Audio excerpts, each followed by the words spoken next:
Assalamualaikum warahmatullahi wabarakatuh.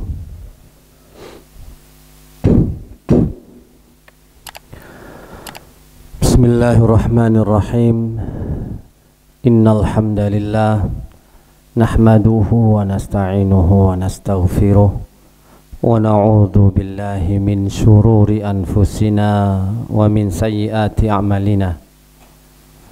من يهده الله فلا مضل له ومن يضلل فلا هادي له أشهد أن لا إله إلا الله وحده لا شريك له وأشهد أن محمدا عبده ورسوله يا أيها الذين آمنوا اتقوا الله حق تقاته ولا تموتن إلا وأنتم مسلمون يا أيها الناس اتقوا ربكم الذي خلقكم من نفس واحدة وخلق منها زوجها وبث منهما رجالا كثيرا ونساء واتقوا الله الذي تساءلون به والأرحام إن الله كان عليكم رقيبا يا أيها الذين آمنوا اتقوا الله وقولوا قولا سديدا يصلح لكم أعمالكم ويغفر لكم ذنوبكم ومن يطع الله ورسوله فقد فاز فوزا عظيما أما بعد فإن أصدق الحديث كتاب الله وخير الهدي هدي محمد صلى الله عليه وسلم وشر الأمور محدثاتها وكل محدثة بدعة وكل بدعة ضلالة وكل ضلالة في النار. Ikhwani fillah rahimani wa rahimakumullah. Alhamdulillah kita berkumpul di salah satu majelis ilmu taman-taman surganya Allah Subhanahu wa taala. Ini semua karena pertolongan dari Allah dan juga atas karunia nikmatnya, dan semoga dengan kita semakin menambah hasanah keilmuan, maka Allah juga menambah semangat untuk mengamalkannya. Melanjutkan kajian kita dari kitab Sahih Muslim yang kemarin menjelaskan bagaimana setan mengelilingi penciptaan Adam, dan iblis pun akhirnya mengetahui titik kelemahan yang ada pada Adam dan juga keturunannya. Di antaranya kemarin bahwa iblis menjerumuskan manusia lewat beberapa pintu. Mereka bisa masuk dengan mudah ketika seseorang memiliki sifat atau dalam keadaan marah, kemudian lalai, dan yang ketiga dengan syubhat dan syahwat. Dijelaskan pula bagaimana target-target setan untuk menjerumuskan dan menyesatkan manusia. Inilah pembahasan kita yang terakhir. Maka target-target setan itu terbagi menjadi dua. Ada target jangka panjang dan ada target jangka pendek. Target jangka panjangnya adalah menemani manusia, mengajak manusia sebanyak-banyaknya untuk masuk ke dalam neraka Jahannam. Karena tempat mereka sudah pasti, sudah mengetahuinya, nggak ada pilihan. Sehingga iblis salah satu cara untuk bisa ada teman di dalam neraka, dia mengajak manusia sebanyak-banyaknya dan memaksimalkan berbagai macam cara, upaya supaya manusia ini benar-benar tergoda, benar-benar tergelincir, dan benar-benar menjadi teman mereka di neraka. Menghalangi manusia untuk masuk ke dalam surga. Sebagaimana dalam firman Allah Subhanahu wa taala dalam surat Fatir ayat yang ke-6, Inna syaitana lakum adun fattakhiduhu aduwah. Sesungguhnya setan itu adalah musuh bagimu, maka perlakukanlah ia sebagai musuh. Innama yad'u hisbahu liyakunu min ashabis sa'ir.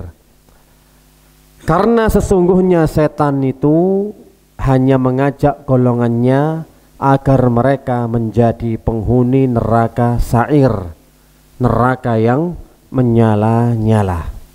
Inilah targetnya iblis pertama kali dalam target jangka panjangnya di saat menggoda manusia, mengumpulkan dan mengajak sebanyak-banyaknya untuk menempati tempat yang sama dengan iblis laknatullah alaih. Adapun target jangka pendeknya, ketika manusia hidup di dunia, ada target-target jangka pendek. Ada yang langsung to the point, ganggu manusia dengan merasuki tubuhnya, dengan mengganggu jiwa dan manusia, jiwa dan raganya, memberikan was-was. Ini kan target-target jarak pendeknya. Namun mereka memiliki step-step, memiliki langkah-langkah yang tidak langsung mereka kerjakan ke titik permasalahannya, namun sedikit demi sedikit. Target yang pertama jangka pendeknya adalah manusia itu diajak kepada kekafiran, kesyirikan, serta memusuhi Allah dan Rasulnya. Ini target utama dari bangsa iblis dan bala tentaranya. Targetnya menjadikan manusia itu gak kenal sama Allah, bahkan membenci dan memusuhi Allah dan Rasulnya. Diajak mereka kufur, diajak berbuat syirik, kafir, tidak mau masuk ke dalam ajaran Islam. Dan target ini tentu sudah tercapai.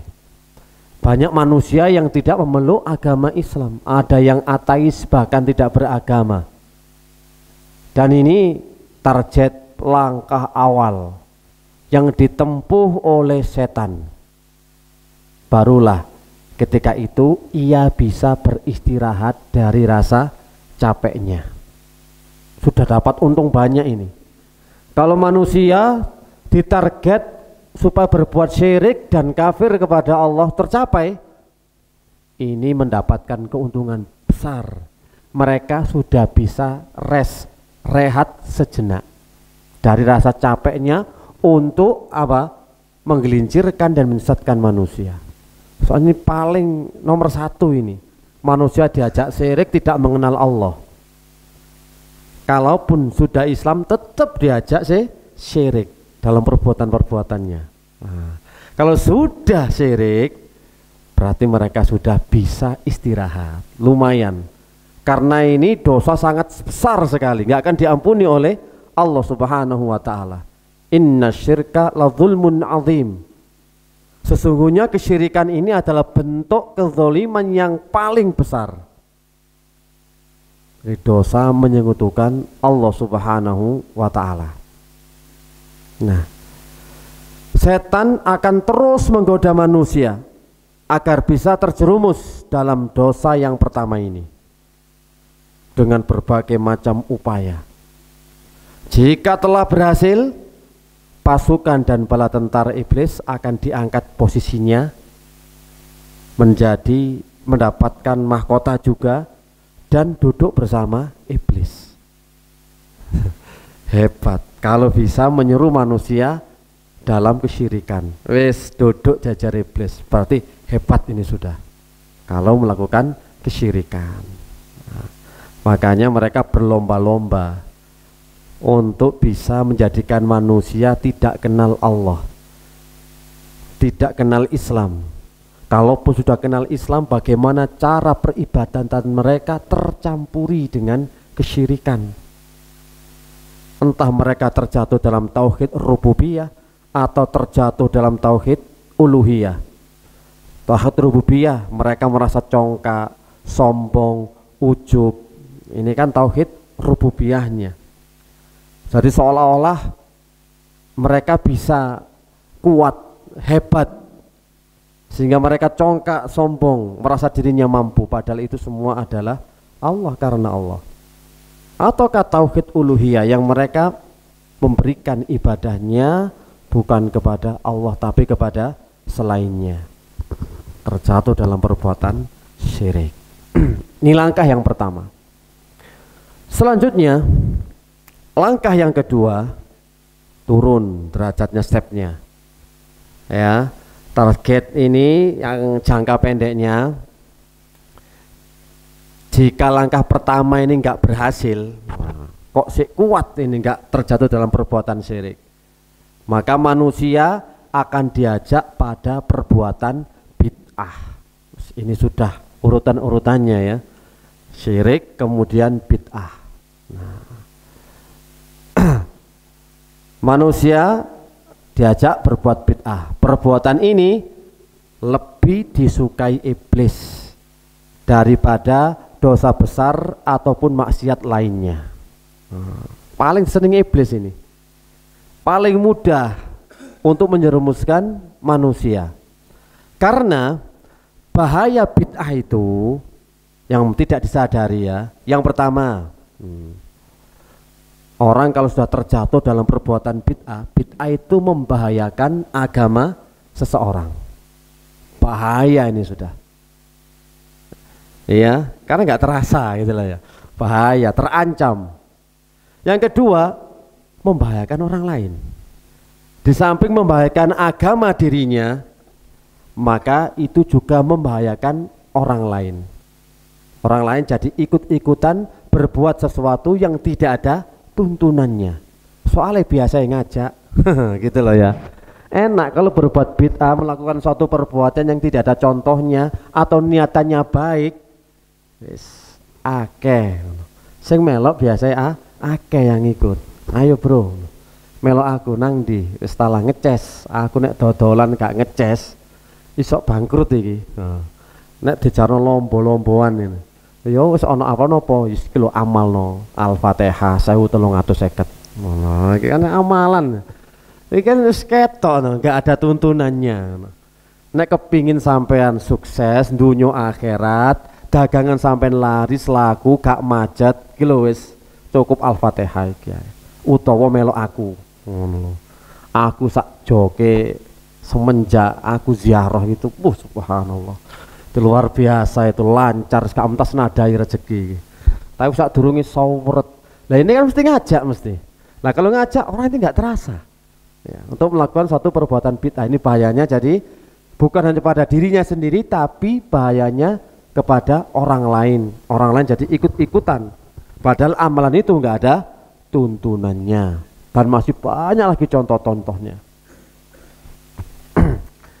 Yang ketiga, orang yang berbuat bid'ah akan sulit sadar ya. Sadar itu sulit, dan tobat juga lebih sulit karena ia merasa amalannya selalu benar dan baik, baik dan benar. Nek dilakoni lho iki lho apik, selalu demikian perasaannya, anggapannya yang dia lakukan, aku gak mendem-mendem, gak ngombe-ngombe gitu ya, tidak membunuh, tidak bermaksiat, tidak zina, kon apik. Mosok maca Al-Fatihah 1350 elek. Al-Fatihah iku Masya Allah sampean ro, mujarabe Al-Fatihah Ummul Quran, bener leres ngono nggih. Isok digawe ngruqyah. Berapa banyak kasus di dalam hadis orang yang kena gangguan sihir, santet, al-ain dan gangguan jin sembuh dengan dibacakan Al-Fatihah. Opo maneh masalah rezeki, tambah cepetnya nyedot. Ya kan, masalahnya ada enggak tuntunannya dari Rasulullah SAW? Kalau enggak ada tuntunannya ngapain dilakukan? Apa sudah mampu kita lakukan semua apa yang dicontohkan oleh Nabi, sunnah-sunnahnya? Kalau kita seumpama benar-benar mau mencontoh Nabi dari mulai bangun tidur sampai tidur lagi, gak mentas, gak ngatasi. Dari mulai bangun tidur ya ono dikire. Setelah itu sholat malam, kemudian subuh, setelah subuh dzikir, kemudian dzikir pagi petang sampai syuruk, sholat syuruk, setelah dzikir pagi petang, lalu pulang baca doa masuk rumah, lalu mandi masuk kamar mandi doa lagi, keluar rumah baca doa rumah, di perjalanan baca doa di perjalanan, kalau pas naik Allahu Akbar, turun subhanallah, terus sampai di kerja sama terus lah. Intinya itu ibadah. Kalau kita mengikuti sunnah, gawe sandal, pakai baju, bersisir, wah dungone gambi kapal lah ngoten to. Kula pas dolen kan sing apal mek sing wis apa ya, sing wis umum-umum nae. Doa keluar rumah. Bariku umum apal. Tapi doa pakai baju, lepas baju rodok lali ngono. Lah umpama diamalno pisan lho iki kan wis full. Gak bisa kita melakukan amalan sunnah ini yang 1 hari 24 jam. Tapi kok malah tambahi ya sosok-sosok. Amber-amber nggak ngatasi. Dia orang yang berbuat bid'ah itu sulit sekali sadarnya, sulit tobatnya. Karena dia selalu menganggap hal itu adalah baik. Ke zaman bienis disuruh jangan kalian itu beribadah kepada orang-orang soleh. Katanya ya liyuqribuna zulfa. Enggak, kami lo nggak beribadah kepada mereka, cuma ini sebagai perantara. Orang-orang soleh ini kan dekat hubungannya dengan Allah. Yo aku minta wasilah lah kepada orang-orang seperti ini. Soalnya mak dewe iki rusuh, kotor, nggak pantas langsung kepada Allah. No. Alasannya ini, mas mbok yo gak usah pokose ngene-ngene iki kan yo gak ono contone. Timbangane aku kok nang warung kopi mendem ya apa? Wis ya gak wis wangel ta lah wangel. Angel tobaté. Makanya Sufyan Ats-Tsauri pernah berkata, al bid'atu ahabbu ila iblis minal maksiyah. Al maksiyatu yutabu minha wal bid'atu la yutabu minha. Kata Sufyan Ats-Tsauri, bid'ah itu lebih dicintai iblis daripada maksiat. Karena seseorang yang bermaksiat masih bisa bertaubat. Dan dia menyadari apa yang dia lakukan keliru dan salah. Tapi pelaku bid'ah, seseorang itu tidak bisa bertobat darinya karena menganggap baik.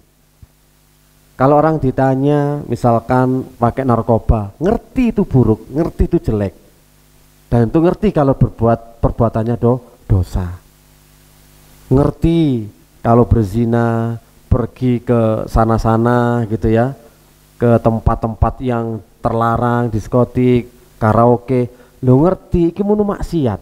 Nah, ya. Maksiat, tapi ya ketika memang disuruh tobat, hawa nafsunya yang masih menguasai. Tapi paham kalau ini nggak benar. Orang yang berjudi, mabuk-mabukan, ngerti aku benong welek moli mau tak lakoni.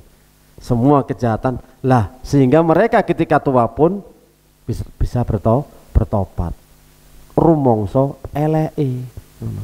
Tapi kalau melakukan amalan bid'ah kan yo koyok-koyok wapi, koyok-koyok aneh. Makanya petunjuk dari Rasulullah SAW itu sangat penting.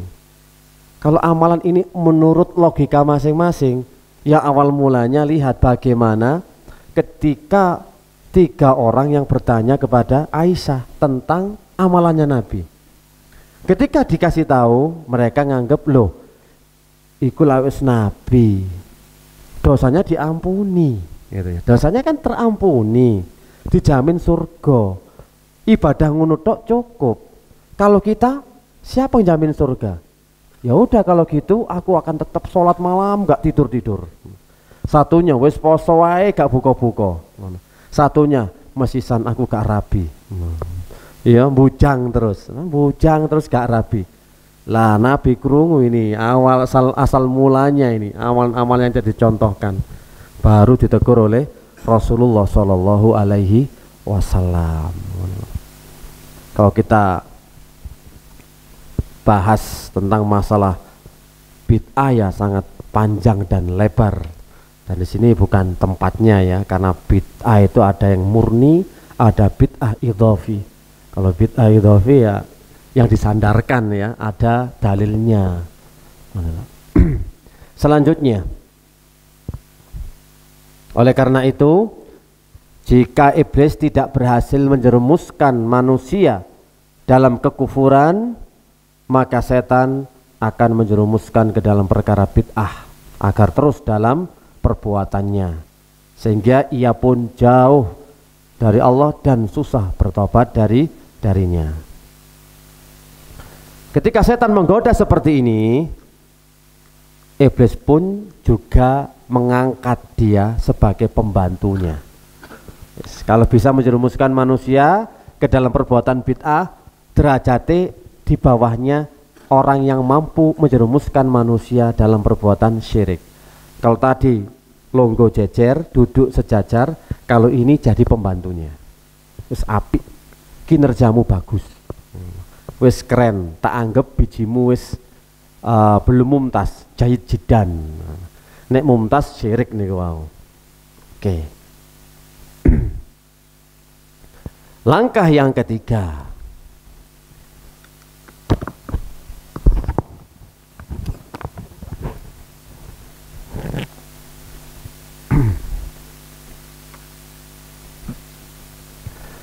langkah yang ketiga itu adalah tahrish, yakni memecah belah, mengadu domba. Ya. Ini senjatanya iblis yang luar biasa ini.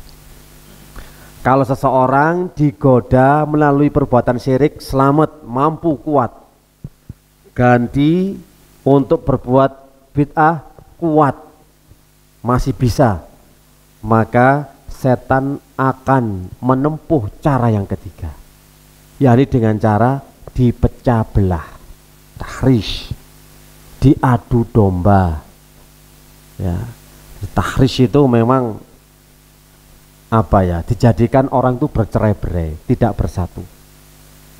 Sebagaimana sabda Rasulullah Sallallahu Alaihi Wasallam, Inna syaitana qad ayisa ayya'budahu al-musalluna fi jaziratil arabi walakin fit tahrish bainahum. Sesungguhnya setan telah putus asa untuk disembah kaum muslimin yang sholat di jazirah Arab. Akan tetapi setan belum putus asa untuk memecah belah di antara manusia. Jika targetnya masih kuat akidahnya, kuat agamanya, inilah langkah selanjutnya, dibikin pecah-pecah, terpecah belah antara satu dengan yang lainnya, merasa dirinya lebih baik, lebih hebat. Imam Ibnul Jauzi rahimahullah berkata, at-tahrish, memecah belah, makna annahu yajtahidu fi ifsadi ma bainahum minat tawasul liyaqa at-tabaghut.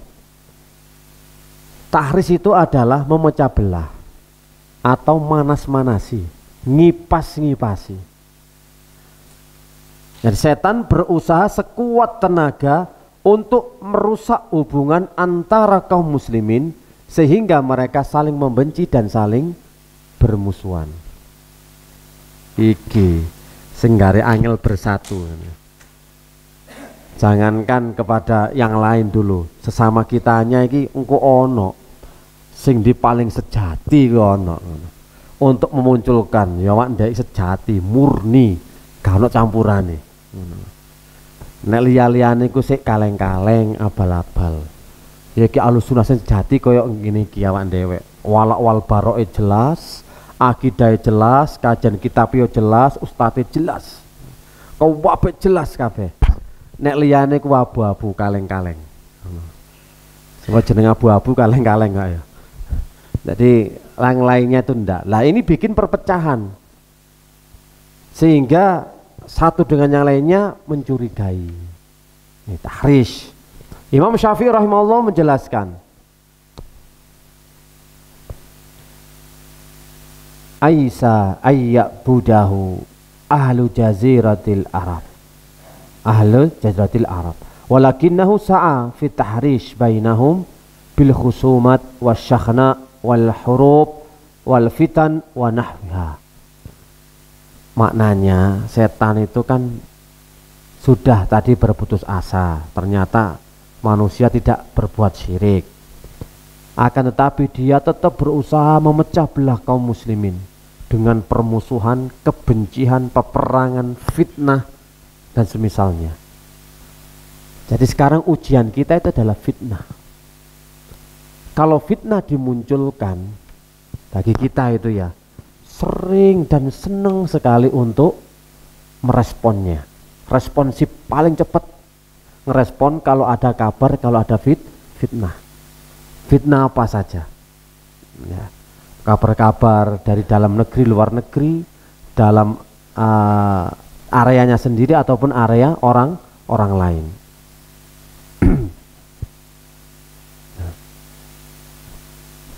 Al-adawah ini adalah salah satu bentuk strategi setan. Artinya setan berusaha menanamkan permusuhan. Setan terus berusaha menumbuhkan permusuhan di antara manusia. Dan biasanya permusuhan itu dipicu berawal dari suudzon. Dari dzon, prasangka. Makanya hati-hati kalau punya prasangka. Berkali-kali kita sampaikan suatu amalan kalau benar enggak dapat pahala, kalau salah malah dapat dosa, yakni berprasangka.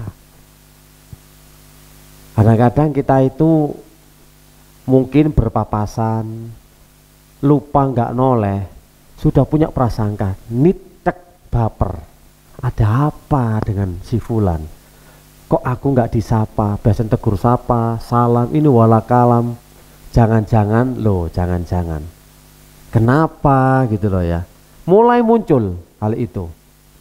Di kajian seret ustadznya menjelaskan tetet kok koyoke nyinggung aku, nyindir aku. Suudon. Jangan-jangan ustadz tahu permasalahanku dengan si fulan.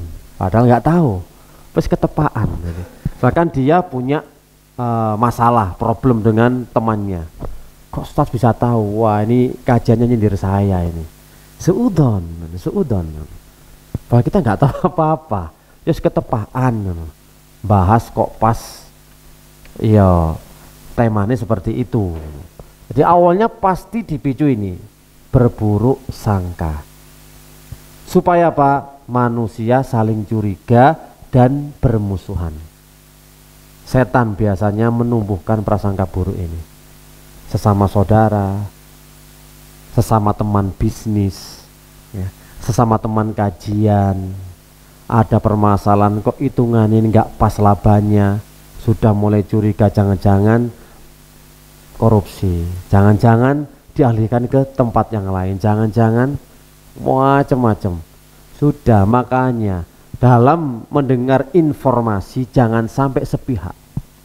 Kalau ada problem, kalau ada masalah, kalau ada fitnah, maka jangan sampai hanya mendengarkan dari satu arah, dari satu orang. Harus dua-duanya. Antara suami istri pecah belah, cerai, talak, khulu. Awalnya juga dari saling curiga, suudzon. Iki bojoku kok gak mulai-mulai, udahnya terus padahal. Ya kan? Udahnya terus. Akhirnya kan ya ngayup, berteduh di kopi. Loh, kopi ini anget, ono gorengane godo telo, godo gedang anget-anget. Kerasan, ngoten lho. Ya wis misal tak salat isak nang ide kene ae. Tapi bojone sang istri yang di rumah sudah mulai curiga. Kok mulai telat. Ono opo iki? Apa menggok nang sing kono? Apa sing nang kene? Ngono lho. Nah, dipicu apa gara-garanya? Suudon. Nek suudon dhisik mangkane HP nih suaminya dikasih GPS. Biar tahu kira-kira di mana arah dari kepulangan suamiku. Kenapa jalur Mojokerto harusnya lewat Mojosari, kok iki lewat kono adoh muter. Lewat Pacet misalnya Pak. Wah, cocok opo nang Pacet iki. Iki kan diterusno anu iyakum waddon. Hati-hatilah dengan yang namanya prasangka. Ataupun kalau kita mendengar ataupun berbicara dengan saudara kita, kok ono keterisute atau tergelincirnya, jangan langsung direspon, ditanggepi. Oh mungkin guyon koncoku mau. Enggak sampean serius ya. Enggak serius iku, aku ngerti kok. Aku roh iku, nyindir aku iku. Ora guyon, wis gak iso. Misalnya seudon dulu. Apalagi ada problem gitu ya, ada masalah cetir gitu ya. Wis, akhirnya kan gak nyapa. Gitu sudah merasa dihajar. Padahal iki wong iki sik nenangno, aku kok ketok wong iku kudu ngantemi, tak tenang nih sik wis, aku tak meneng. Daripada aku emosi. Lah sampean wis macem-macem pikirannya. Dihajar aku rek. Koyok yang awak dewek iki salah dosa besar. Padahal aku gak berbuat syirik, gak berbuat bid'ah, tapi dia dihajar, didiamkan. Karena itu waspadai. Kalau kita berprasangka buruk pada orang lain, cepat-cepat kita harus kembali lagi, ya, bertaubat, istighfar kepada Allah, karena sesungguhnya itu adalah perangkap setan. Strateginya memang seperti itu, supaya orang itu terjadi gap, ada tabir. Itu dimulai dari suudon. Opo ae nek kate suudon, wah macam-macam wis. Mesti nggak ono geger. Sing mulai endi secare ono pembangunan. Nah, masane ngono ya, ono donatur, donasi tapi kok gak tadi misalnya ngono. Ono ae Pak ngono iku Pak. Heran setan itu pinter ngomong-ngomongi. Dengan rasa curiga. Dalam hal apapun curiga itu memang ada di segala lini, apalagi teman kerja ini ya. Ketok akas ngene, ngatok mbek jeragan arek iki. Ngono ya, ayo. Hei bro, podo-podo kesete jare ngono ya. Podo-podo gawene, enggak usah ngatok-ngatok ngono. Ojo sampe ngene-ngene kok ngelek-ngelek awak dhewek ngono. Lah kan curiga dhisik ya. Ini sangat rentan sekali terjadi di perusahaan. Apalagi yang dipilih bosnya, kamu kaki tanganku, kamu kepercayaanku. Tambah disindiri ya mbak omongan. Orang kepercayaan pasti gajinya naik terus. Yo semua salah gitu ya. Cari terus kesalahannya sambil sindir. Bro, kita itu satu tim. Dalam satu tim jangan sampai nanti punya masalah dan mencari kesalahan dari temannya, dilaporkan ke bos. Ini yang bikin kisruh. Kalau satu tim harus saling menjaga. Harusnya ngono kan ya. Pokoknya intinya panas suasananya. Kalau sudah curiga, mencurigai. Ketika dia dipanggil sama bosnya, laporan kaki tangan nih, gitu. Laporan dari tangan kanannya ini pasti. Tambah mau wangkel gitu loh. Tambah gak seneng. Ini memang kalau kita selamat. Bahkan teman-teman sesama ngaji pun ini memang yang menjadi permasalahan itu adalah suudon gitu loh. Kalau ada kabar fitnah gitu langsung gak, malah ditabayun, tasabut, atau mendengarkan secara utuh bagaimana sih informasinya itu dari si fulan, langsung ikut sekalian nimbrung dan bumbui. Jika awalis gak seneng gitu ya, ono fitnah pisan cocok iki wis. Terus gak usah suudon maneh, langsung ae wis. Ayo wis, paham. Jadi setan ini senang memecah belah. Jangan sampai kita terperdaya dengan perangkapnya setan. Memang di antara visi setan yang lain adalah menjadikan seluruh anak cucu Adam menjadi pengikutnya. Maka Apabila hal itu sudah terrealisasi dan terwujud secara keseluruhan, perlu ada langkah agar manusia hancur berantakan. Dan cara yang dilakukannya adalah dengan mengadu domba. Adu domba nih. Jadi memecah belah itu caranya kan satu suudon, dua adu domba. Nang kene ngomong ini, nang kono muni ngono. Iya. Sampeyan jarene anu Mas, ngajine kurang kenceng. Makane sampeyan niku wis ndelelem saiki ngono wis. Sopo muni ngono? Gak ro ngajiku, kitabku lho, ketok ket awal akidah tok iki ngono. Wis gak trimo, sing nang kono yo ngono, Pak sampeyan niku yo ngono, Pak. Diadu akhirnya. Lah ini ada tipe-tipe orang semacam itu ada. Sing senengane memang seneng kalau ada orang tengkar. Adu-adu gitu. Kadang-kadang ya memang ada suatu perkara itu terjadi memang, tapi tidak seharusnya perkara itu harus dilaporkan atau dikasih tahu. Enggak semua yang Anda tahu harus diinformasikan kepada mungkin pasangannya. Nah, mungkin di kantor suaminya diajak makan-makan bareng, oke, makan bareng, ternyata ya namanya kantor, ada laki-laki ada perempuan, wis dilaporno nang bojone. Mbak hati-hati bojo sampean mang lho ana acara grand opening ngono lho apa ngono. Koyoke yo ana karaoke kene. Nah, yang karaoke sih karaoke ya sampean kan metu gak melu-melu. Tapi ada hal yang memang setiap informasi tidak harus dikabarkan untuk menjaga keutuhan. Maka bab utamanya bagaimana islah mendamaikan antara dua orang muslim yang sedang bersengketa atau bertengkar. Jadi langkah ini diprogram sehebat mungkin. Baik personil yang memprovokasi maupun programnya yang berbentuk fitnah-fitnah. Dimunculkan fitnah-fitnah sama setan memang. Ada saja yang masalah kecil jadi besar, kriwikan jadi gerojokan. Dimunculkan terus, timbul rasa curiga, diadu domba. Yang disebar di antara manusia.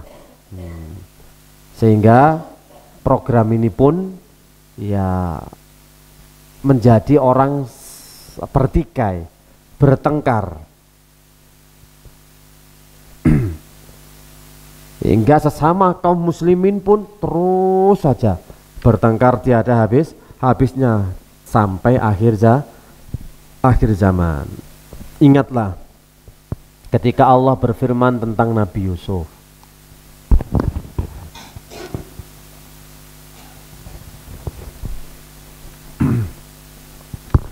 Dalam surat Yusuf ayat yang keempat dan 5. Itqala Yusuf li abihi ya abati inni ra'aitu ahada asyara kaukaba wa syamsa wal qamar ra'aituhum li sajidin. Qala ya bunayya la taqsus ru'yaka ala ikhwatika fayakidu laka kaida inna syaitana lil insani aduwwum mubin. Ingatlah ketika Yusuf berkata kepada ayahnya, wahai ayahku, sesungguhnya aku bermimpi melihat 11 bintang, matahari dan bulan. Kulihat semuanya sujud kepadaku. Lalu ayahnya berkata, wahai anakku, janganlah engkau ceritakan mimpimu itu kepada saudara-saudaramu. Maka mereka membuat makar untuk membinasakanmu.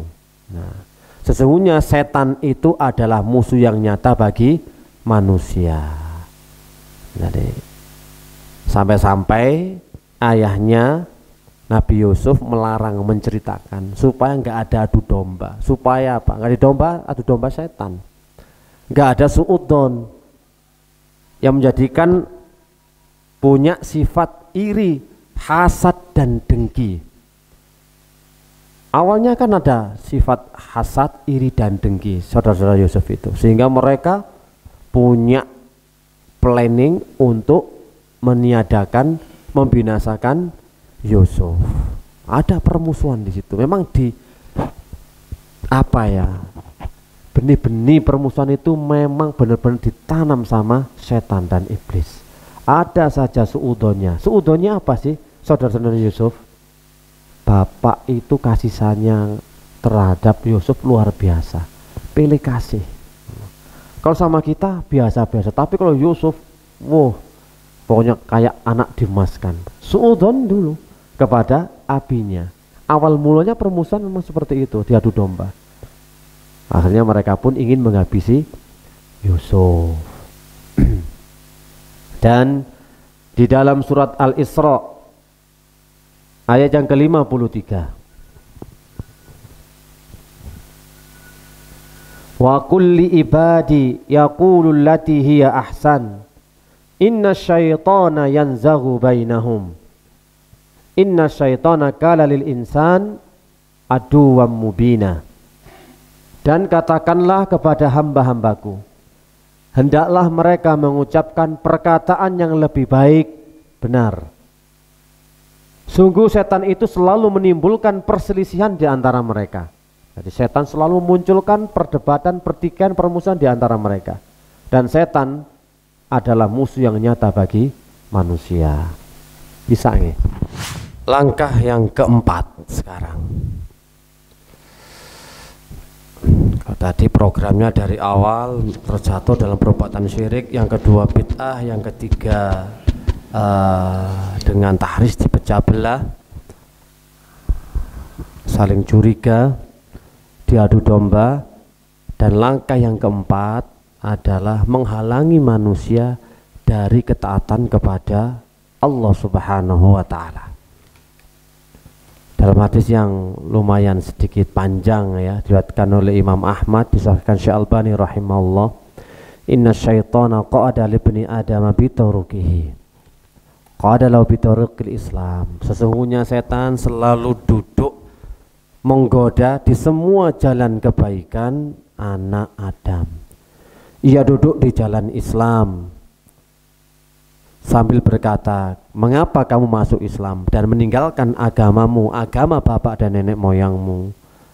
Lalu hamba itu tidak menghiraukannya, terus menerus sampai masalah hijrah dan seterusnya. Yang intinya,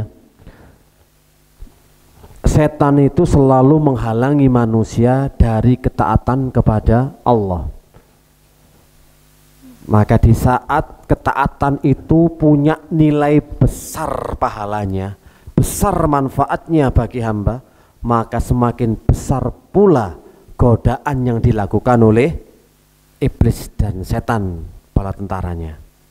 Jadi dilihat, kalau suatu amalan itu sangat bermanfaat bagi pelakunya, mendapatkan keutamaan yang sangat besar pula, maka ketahuilah godaan setan juga semakin hebat dan kuat.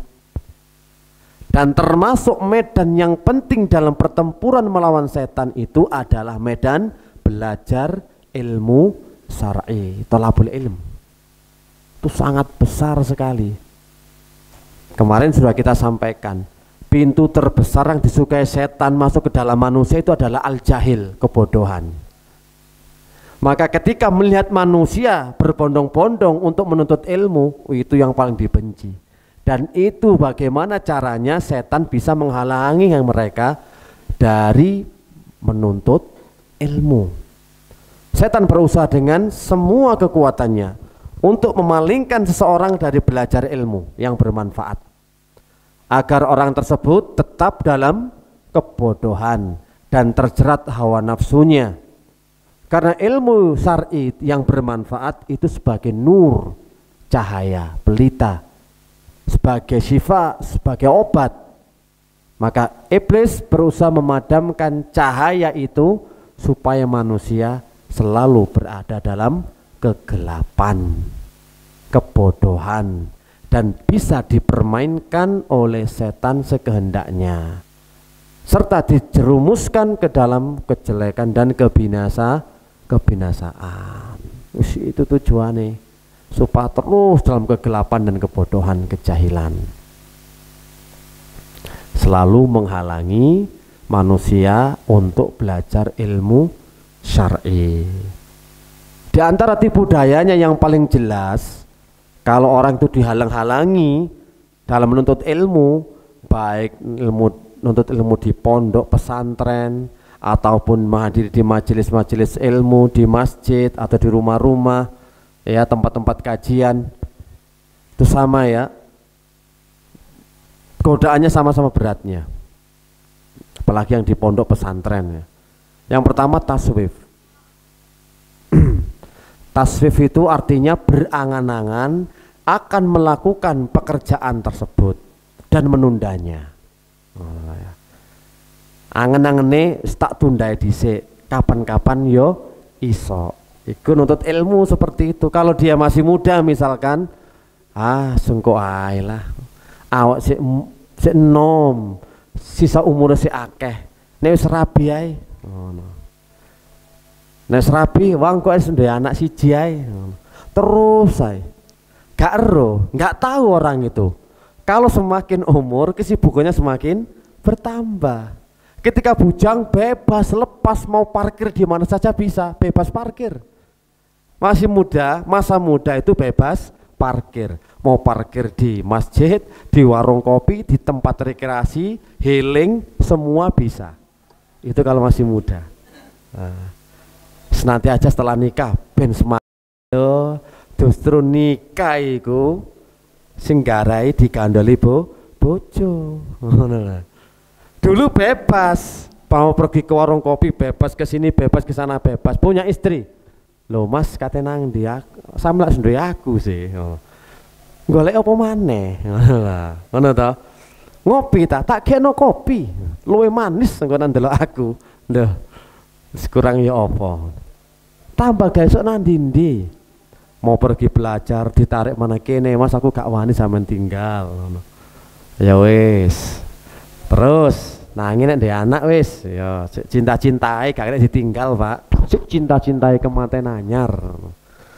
Iya, rata-rata ngono, Pak. Nek pas wae sik nom-noman ono sing modele ngajine sregep, tiba mari rabi pelak ilang. Wis kakek urusan iki wakeh iki, Pak. Pas wae nom-noman serawek ke rabi tambah kerepotan. Tiba mari rabi duwe anak siji. Oh arek repot jange tak gekno konco adike, tak gekno adik maneh. Cek ono kancane ngono. Cek kena ditinggal, ternyata podo gak kena ditinggal. Dia anak loro, jangan ada anak telu. Tambahke tambah repot, tambah akan ditinggal. Kali tinggal ya protes bojone unjuk rasa. Enake Mas. Enggak itu iso apa gak iso ngono. Iki wae rambut dedek iki lho parenting iku ya apa ngono. Mau tinggal taklim melok pisan mesti sanane tinggal wis. Gak iso. Tipu dayane ngono, taswif berangan-angan ngono. Jadi setiap kali seseorang ingin belajar ilmu syar'i, ingin membaca dan memahami agamanya, maka setan selalu datang memberikan was-was. Engko ae dhisik, gampang ngono ya. Sekarang ini kurang cocok untuk belajar terus-terusan. Kayak kan belajar tambah hang. Lo tenanan, gak oleh berlebih-lebihan. Ono bisikane setan yang ngono, Pak. Ada lagi ngene gak sing ngerti to, Allah iku Maha melihat, Maha mengetahui. Nek jenenge udan iku udzur syar'i. Ngono ya. Insyaallah salat jamaah lho oleh kok nang omah. Shollu fi buyutikum lho. Apa maneh sekedar golek ilmu tambah luwe oleh ngono. Angge sampean setan iku gak ngerti dalil ngono ah. Setan ngerti dalil, Pak. Setan iku ya mondok tak kandhani. Ketika anak pesantren, anak pondok, setane melok mondok, ya apa carane arek pondok iku gak kerasan. Loh, digawe nang mule, digawe nang waduh gesok HP-an, gak enak iki mondok iki ngono. Gesok ngegame, gesok lapo-lapo lho. Pintere setan iku. Dia maca kitab males, kayak ngapal ngantuk. Soalnya setan mempelajari, juga belajar, yo mondok sisan. Makanya kadang-kadang arek pondok itu yo nek niate gak lurus yo melok langkah-langkai setan. Jadi memberikan anggapan masih banyak kesempatan. Sengko-ungko ae dhisik. Salat malam engko ae. Iku mau Piala Dunia 4 tahun sekali. Nek salat tahajud iso kapan-kapan. Nek Piala Dunia petang tahun pisan, eman lo eman. Apa maneh jagone sing main. Yang kedua, merasa cukup dari belajar agama. Emangku ono penghalang. Urusane digawe repot ae, heran. Sampai saya sambatan lah yo mesti opo. Oh, nek pas wae ngaji, nek gak udan, anakku rewel. Wes kate budal lho Ustaz, siap-siap ngono. Ngono anakku rewel gak ditinggal. Siji loro moro-moro udan terus. Pokok setiap mau thalabul ilmi selalu ada gangguannya. Merasa cukup dari belajar agama. Untuk belajar ilmu syar'i dia sudah merasa wis akeh. Ia beranggapan bahwa ilmu syar'i tidak akan bisa mengubah keadaan yang sekarang yang pahit dan menyakitkan. Aku belajar pancet rezeki gak lancar. Sing salah ki opo nih? Jarene nang taklim majelis taklim kok wis digampangno rezekine. Tapi kok rezekiku sik pancet seret ae. Rada setengah putus asa ngono. Ya wis lah. Kapan-kapan ae saiki tak golek dhuwit dhisik ngono. Golek ilmu wah gampang. Iso lewat YouTube, iso Facebook ngono. Iso IG, iso aku ndelok, ndeloke paling pirang menit. 3 menit sik mendeli. 10 menit ngeluk geger. Ngono ya. 12 menit ambek klesetan. 15 menit jangkep keturun. Akhirnya YouTube sing delok sampean. Duduk delok kajian YouTube, bukan. Kan gampang, kadang-kadang orang menggampangkan, gue delok YouTube. Beda loh, ketika hadir di majelis ilmu dengan di YouTube, setannya akan delok YouTube. Ya aku mang loh, karena males sampai kelesetan, kurang serius, nggak serius nantinya, soalnya gak diawasi. Gitu. Ya, jadi merasa cukup akhirnya. Wis podo ae ngono. Nang omahe teko omah podo ae kok. Aku live ae Ustaz. Sepurane wis aku teko omahe wis tak dongakno podo ae. Kok isine lho podo ngono. Nah, ini kan sudah merasa cukup. Belum lagi anggapan bahwa orang tidak membutuhkan ilmunya. Wis akeh dai, akeh ustaz sungkan aku kate muncul. Bapak wis tak mundur ae ngono. Gak usah mondok. Aku mondok gak pengin pinter kok, sembingin kepinginnya pokoknya wis api ae. Akhirnya kan juhud merasa cukup. Dan masih banyak lagi halangan-halangan lainnya di saat orang melakukan amal kebaikan, amal ketaatan kepada Allah, setan selalu menghalangi. Semoga bisa bermanfaat. Subhanakallahumma wa bihamdika asyhadu an la ilaha illa anta astaghfiruka wa atubu ilaik. Wassalamualaikum warahmatullahi wabarakatuh.